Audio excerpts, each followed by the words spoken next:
Today we're back in my pomegranate group. That's been growing well. It's a lot slower than the other two. This one lives outside, so it doesn't get much light, but you can see it's bushy enough. This is actually a handful of trees and I'm trying to fuse them into one multi-trunk, but you'll see that better later on when all the leaves are gone. Anyway, here it'll be starting to slow down and getting itself ready for winter. You can see a few lower leaves are already turning yellow, but it did pretty well this season. You can really see the change in October. Annoyingly, it doesn't give the best autumn colours. The leaves do go a nice yellow colour, but they usually stagger themselves, so you never really get them all at once. But I'm not too worried about that. This species is still one of my favourites. It has so many other good things going for it that I don't really care about autumn. In November, there are a few leaves still hanging on, but it's pretty much dormant in here. It lives outside all year round, so it's going to get some nice cold weather now. In February, it's a good time to sort everything out before spring starts. All the leaves are gone, but we can actually have a good look at the structure. You can see there are plenty of long branches which will all be growing from last summer. So it did well, but this all needs pruned back. A lot of it is long and straight, so I'll just shorten it back. But more importantly, I have to remove a lot. Pomegranates love to send out multiple shoots all from one spot, so they'll need to be thinned out. If I leave it, this is going to turn into a disaster pretty quickly. That does mean this late winter pruning always looks drastic, but it's important for the long-term development. Ideally, I should be pruning the extra shoots out during the summer, but I'm trying to thicken the base and get that to fuse. So I've just been letting it grow unchecked all season long and then fixing anything during winter like I'm doing here. Once the base is fused, I will probably try and prune it a bit more often and really start developing the branches. But you can see here it's doing well so far. I think the fact there's multiple trunks makes it look more developed than it is, but I guess that's the whole point of having this type of style.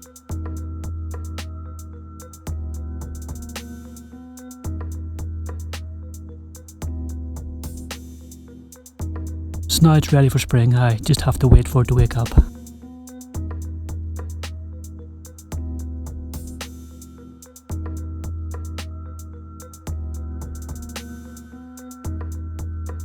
In April, the buds are really starting to swell. I probably could remove some of the ones that are growing in places I don't want, but I'm just going to leave them alone here. I think this is a few days later, but I'm going to repot it now. The buds are great, well, the whole tree looks awesome at this point. And if you look here, there's a root coming from that fusion zone, so hopefully that's well placed, but we'll see in a minute. I pulled this tree out the pot last year and had a look at it, and there seems like there was some space left, and it actually looks like I could maybe get away for another year here. This tree is not root bound, it's kind of busy in there, but it's not jam packed. But I don't care, I'm going to repot it, I want to see what's happening in there.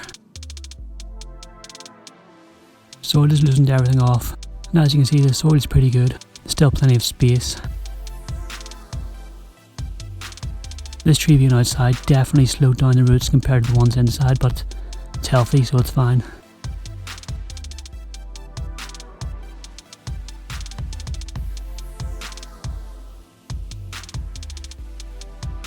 And then I have to remove the little fusion zone I made. You'll see in a second these trees are growing through the top of a bottle. I planted that quite high so it was close to the soil surface, so I made the little fenced off zone to raise the soil around that area. Hopefully that would help it grow some roots and not dry out as easily.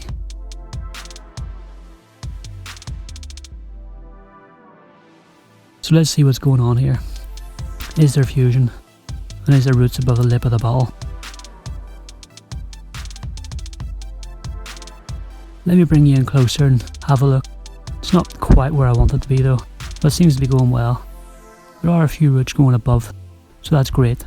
Although I want more, as at some point I want to remove everything below the bottle, so more roots are needed to handle that.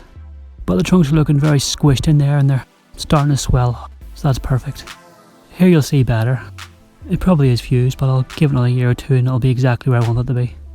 So it's not quite there, but it's certainly heading in the right direction.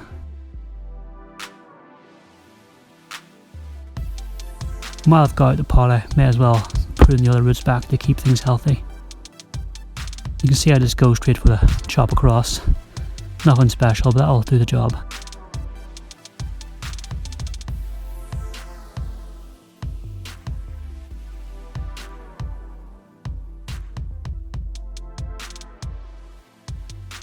I'm also going to use my scissors to score the trunks where it meets the bottle. So hopefully as that heals it will encourage some roots to develop, which is where I need them.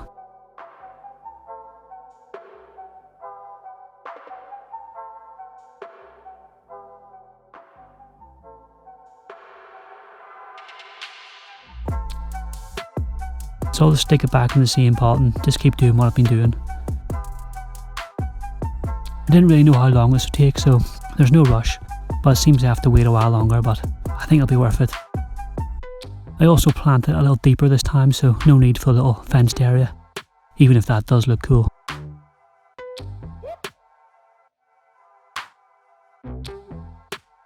Looking pretty good in May.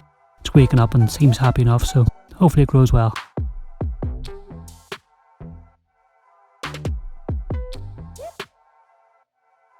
Doing pretty good in June. The growth looks nice and strong.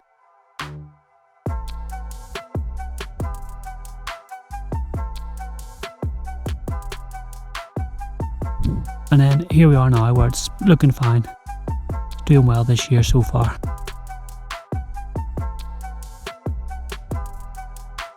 Thanks for watching. See you next time.